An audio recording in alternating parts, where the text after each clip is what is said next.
बाबा को इसी ने दिया था। सब बच्चे यही पढ़ते हैं, सब लोग यही पढ़ते हैं। बहुत सुंदर। इसका नाम क्या है? रोज स्कूल जाती है कि कभी कभी? कभी कभी है कि रोज आती है? और इसका नाम रोज जाती है स्कूल है? इसका नाम क्या है? श्रेया नाम है, रोज स्कूल आती है। और इसका दुर्वी। और इनका नाम है क्या? इसका नाम बहुत सुंदर। इनका बहुत सुंदर। तो लोग मेहनत से पढ़ाई करो हैं, बचा करके बच्चों को।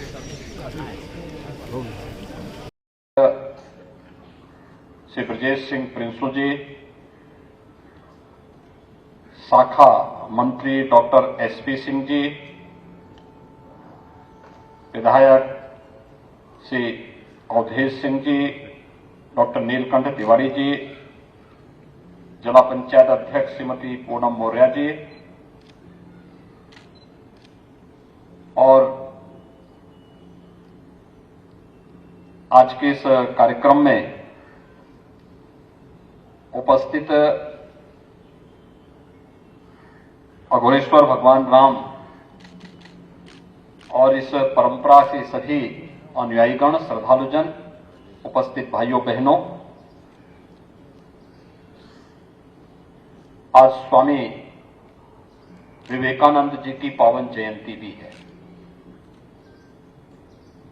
पूरी दुनिया के अंदर भारत के सनातन हिंदू धर्म, वेद और भारत के दर्शन से दुनिया को अवगत कराने वाले स्वामी विवेकानंद का जन्म हम लोग राष्ट्रीय युवा दिवस के रूप में मनाते आ रहे हैं। और मेरे लिए सुखद अनुभूति का अवसर है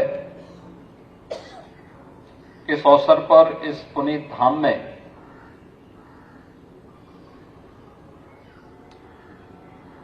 अघोरेश्वर बाबा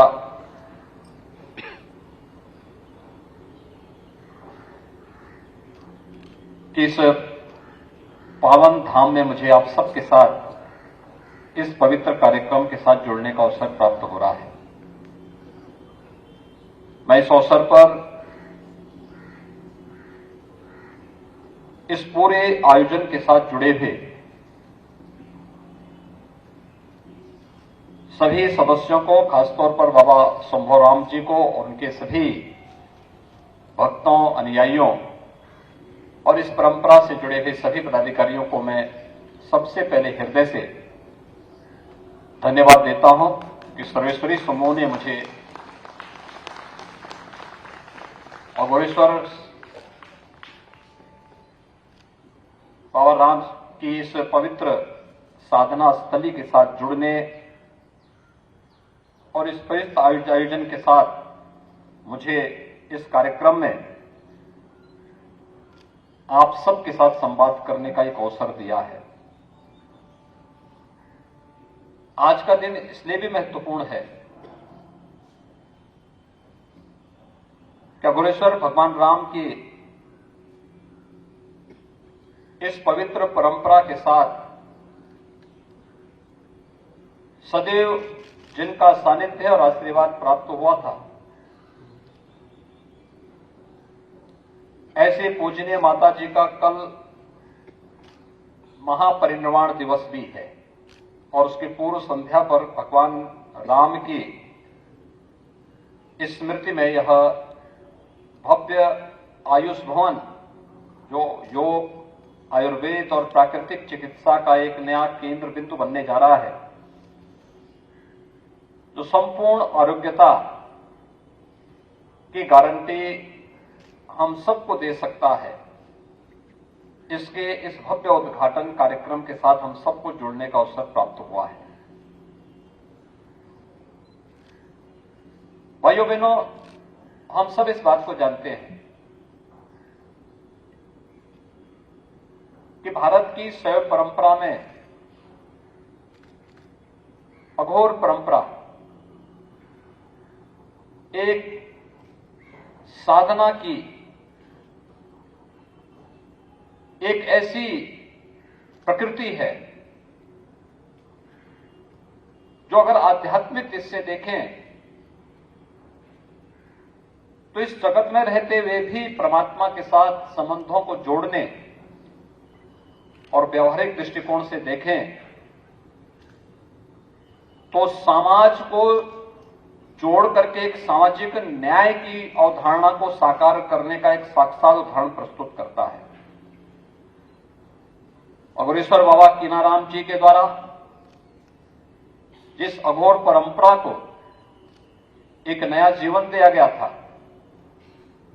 उस परंपरा को अघोरेश्वर भगवान राम ने एक नई ऊंचाइयां प्रदान की। और ये मेरे लिए सौभाग्य की बात है कि अघोरेश्वर बाबा कीनाराम की इस परंपरा से शैव परंपरा का न्यायी होने के नाते जुड़ने का अवसर तो हमें प्राप्त हुआ ही है, लेकिन उनकी जन्मभूमि पर जो एक मेडिकल कॉलेज आदरणीय प्रधानमंत्री जी की अनुकंपा से प्राप्त हुआ था, उसका नाम हम लोगों ने बाबा कीनाराम मेडिकल कॉलेज रखने और उनकी उस आध्यात्मिक विभूति को आज की आधुनिक मेडिकल साइंस के साथ जोड़ने का एक कार्यक्रम जनपद चंदौली के अंदर चल रहा है।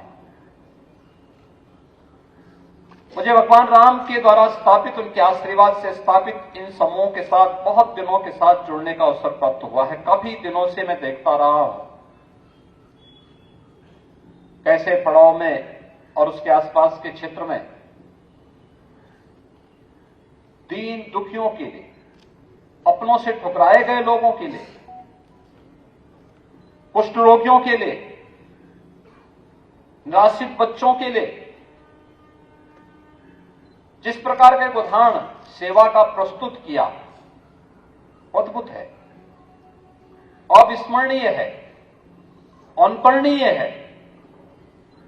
बाबा कीनाराम की परंपरा रही हो या भगवान अघोरेश्वर भगवान राम की परंपरा, उन्होंने समाज में किसी भी प्रकार के भेदभाव को जहां पूरी तरह दूर करने में अपना योगदान दिया, समता मूलक समाज के निर्माण के लिए सदैव अपना आशीर्वाद दिया, वहीं साथ ही साथ कोई भी अपने को निराशित न महसूस करे, उन सबको सहारा देने का काम भी किया। मातृशक्ति के प्रति कितने अनुपम विचार उनके हैं कि मातृशक्ति की कोई जाति नहीं होती और साक्षात देवी स्वरूप है। जिस समाज में और जिस परंपरा में इतना पवित्र भाव हो,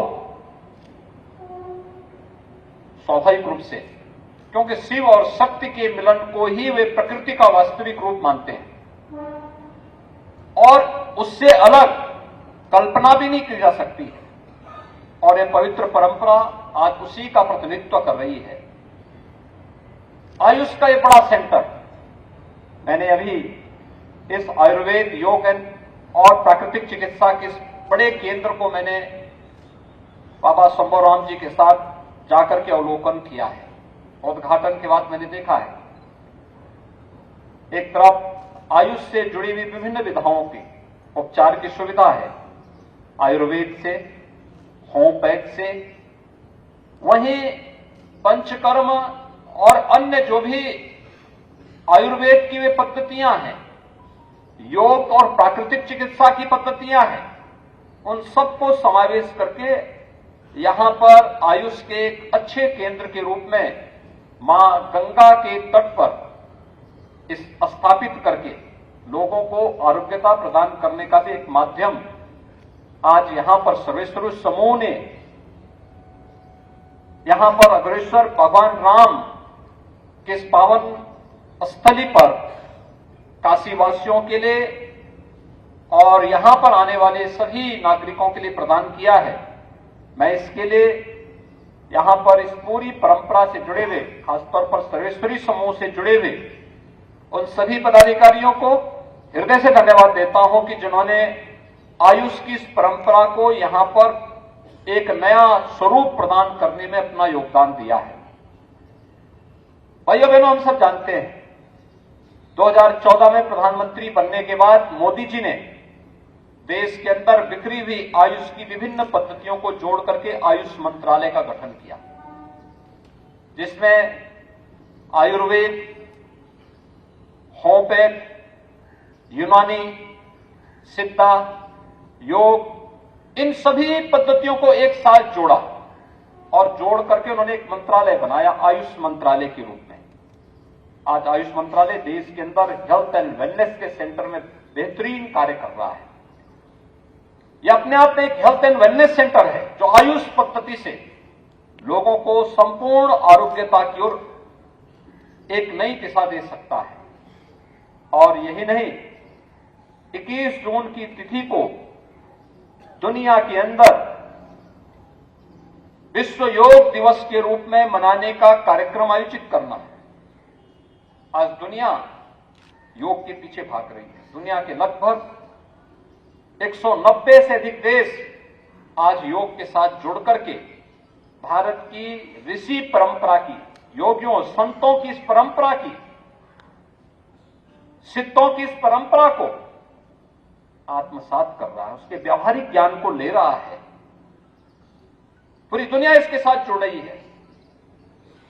व्यावहारिक दृष्टिकोण से देखें तो शारीरिक और मानसिक रूप से स्वस्थ रहने का एक माध्यम है, लेकिन आध्यात्मिक दृष्टि से देखें तो जीवात्मा का परमात्मा से मिलन का एक शुरुआत वहां से शुरू होता है और योग का भी एक केंद्र यहां पर बनाया गया है।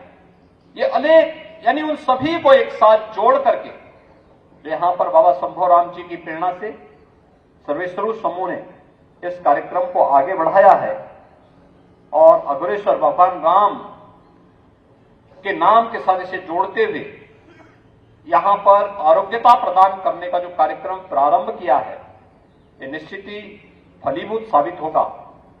अधिक से अधिक लोग यहां से आरोग्यता प्राप्त करेंगे। भारत की परंपरागत पद्धति के साथ जुड़ करके वे लोग न केवल स्वस्थ और निरोग होंगे बल्कि एक स्वस्थ अपनी आरोग्यता के माध्यम से लोगों को भी एक नई दिशा देंगे। भाइयों बहनों, हमने आयुर्वेद और भारत की इस परंपरागत चिकित्सा पद्धति को एक प्रकार से विस्मृत सा कर दिया था, लेकिन इस सदी की सबसे बड़ी महामारी के दौरान आपने आयुर्वेद की ताकत को देखा होगा। न केवल भारत में, दुनिया के अंदर जो चीजें हमारी सामान्य पद्धति दिनचर्या की पार्ट थी, उसका हिस्सा थी, दुनिया उसके पीछे भाग रही थी।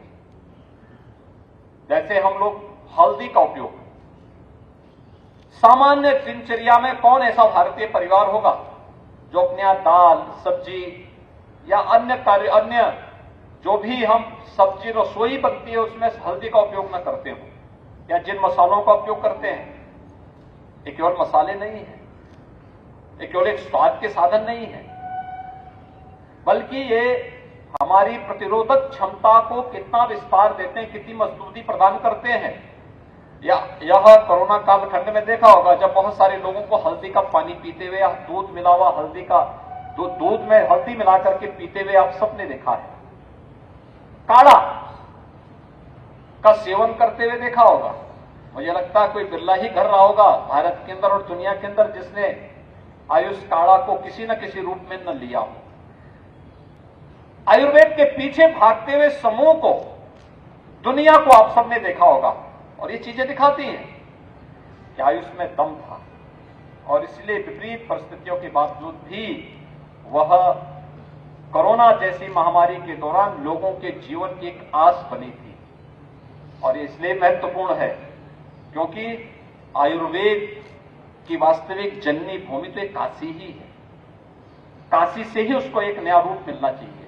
आज उसे यहां पर एक बार फिर से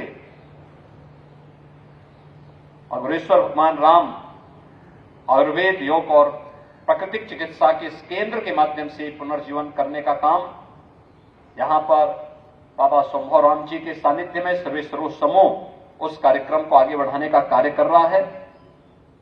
उत्तर प्रदेश सरकार और भारत सरकार दोनों मिलकर के देश के अंदर आयुष के प्रचार प्रसार में पूरा योगदान दे रहे हैं।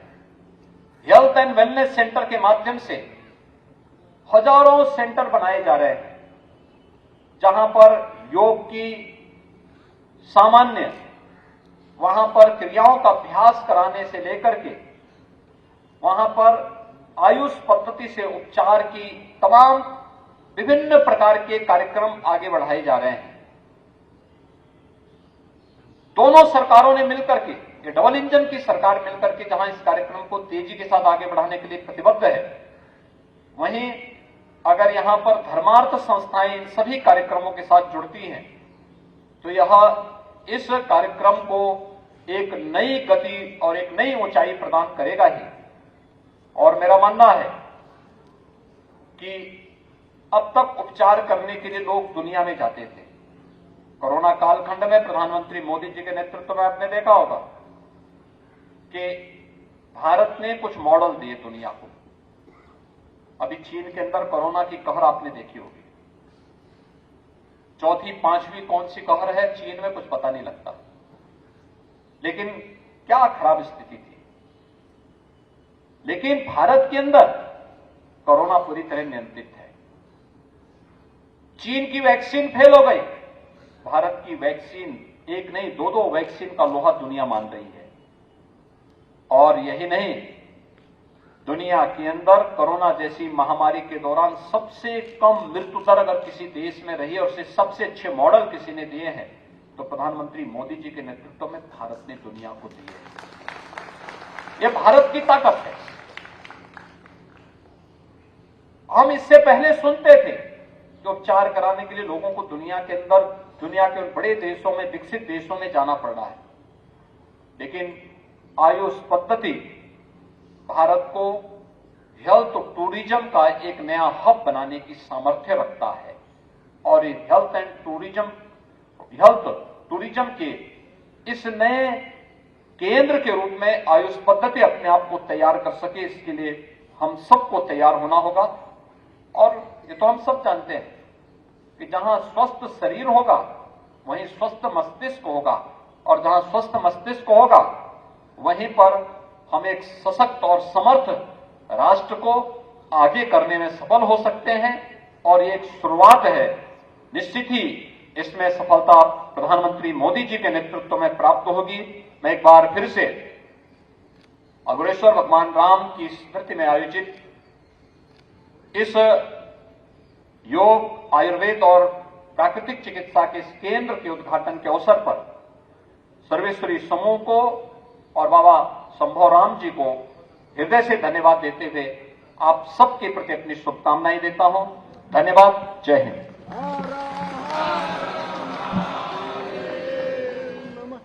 धन्यवाद महाराज जी, बहुत बहुत धन्यवाद। अब आगे के क्रम में आपसे सादर अनुरोध करता हूं कि कृपा करके इसी प्रांगण में वृक्षारोपण, तदुपरांत इसी प्रांगण से सटे हुए अद्भुत भगवान राम वृद्ध आश्रम का अवलोकन करने की महान कृपा करेंगे। धन्यवाद महाराज।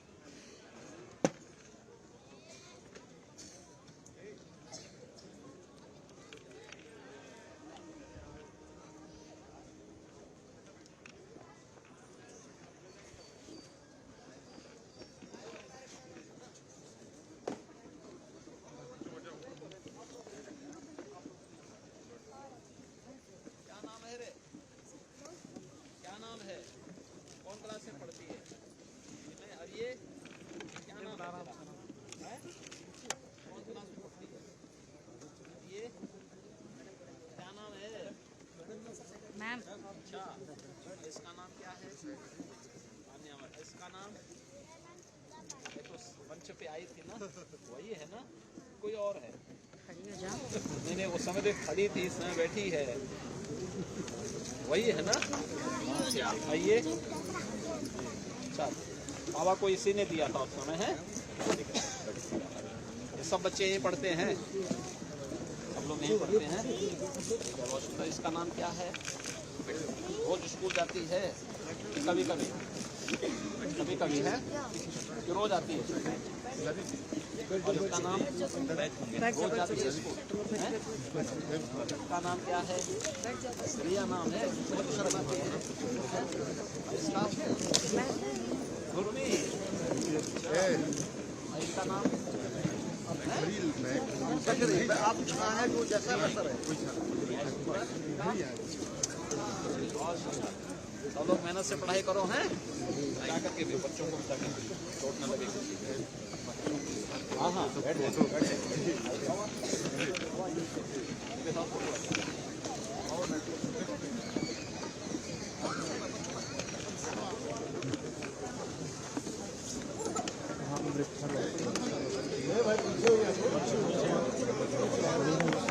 बच्चों को रहना चाहिए, बच्चों को। आप लोग बड़े लोग पीछे होइए।